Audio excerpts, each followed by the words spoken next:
Hello students, welcome to visible aura. हम कह सकते हैं कि आज का ये जो हमारा टॉपिक है ये बहुत ही ज़्यादा इंपॉर्टेंट है साइंस के स्टूडेंट्स के लिए। सभी, चाहे वो बायोलॉजी के हों या फिर वो केमिस्ट्री के हों, दोनों ही बच्चों के लिए बहुत ही ज़्यादा इंपॉर्टेंट है। तो हमारा पहला हम देखते हैं डिफरेंस क्या है। तो डीएनए क्या है? डीएनए एक अनुवांशिक पदार्थ है, मीन्स जेनेटिक मटेरियल है। यहीं पर अगर हम आरएनए की बात करें तो आरएनए केवल वायरस में अनुवांशिक पदार्थ का कार्य करता है या प्रोटीन संश्लेषण का कार्य करता है। मतलब मुख्यतः इसका कार्य क्या है? प्रोटीन संश्लेषण करना। वायरस में ये अनुवांशिक पदार्थ की तरह कार्य करता है। ठीक, तो सेकंड हम देखते हैं कि जो हमारा डीएनए है वह केवल केंद्रक में मिलता है, मीन्स न्यूक्लियस में मिलता है।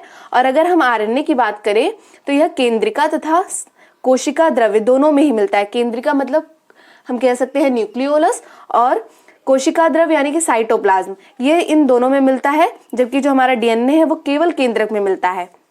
और अगर डीएनए की बात करें तो डीएनए अपने समान डीएनए तथा आरएनए बना सकता है। मतलब जो डीएनए होता है वो डीएनए और आरएनए दोनों ही बना सकता है, लेकिन जो हमारा आरएनए है वो ऐसा नहीं कर सकता। वो न तो डीएनए बना सकता है और न ही अपने समान आरएनए बना सकता है। क्लियर है? आगे देखते हैं। आगे हमारा है डिफरेंस।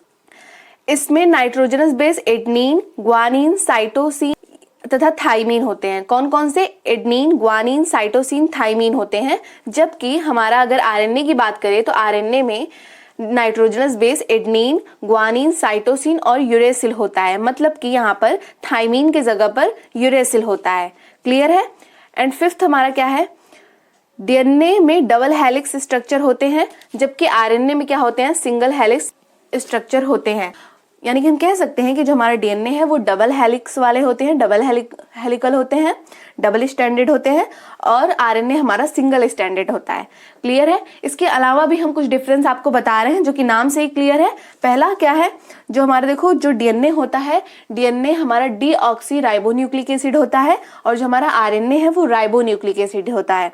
इसके अलावा हम कह सकते हैं कि जो हमारा डीएनए है वो डीऑक्सी राइबोस शर्करा होती है, और जो हमारा आरएनए है वो एक राइबोस शर्करा होती है। क्लियर है? ये इतने टॉपिक, इतने पॉइंट आपके इनफ है आपके बोर्ड एग्जाम में आपको आंसर करने के लिए, चाहे वो साइंस बायोलॉजी के स्टूडेंट हो या फिर वो केमिस्ट्री के स्टूडेंट हो। ऐसे ही और भी इंपॉर्टेंट टॉपिक पर जो आपके और भी इंपॉर्टेंट क्वेश्चन है उस पर हमने पहले ही वीडियो बना रखी है। तो आप चैनल के प्लेलिस्ट पर जाकर बायोलॉजी के इंपॉर्टेंट क्वेश्चन पे 2024 का आप देख सकते हैं। इसके अलावा भी अगर आपके कोई टॉपिक है, आपके कोई क्वेश्चन है, डाउट है जो आपको पूछना है, तो आप कमेंट में पूछ सकते हैं, उसका आंसर हम आपको करेंगे।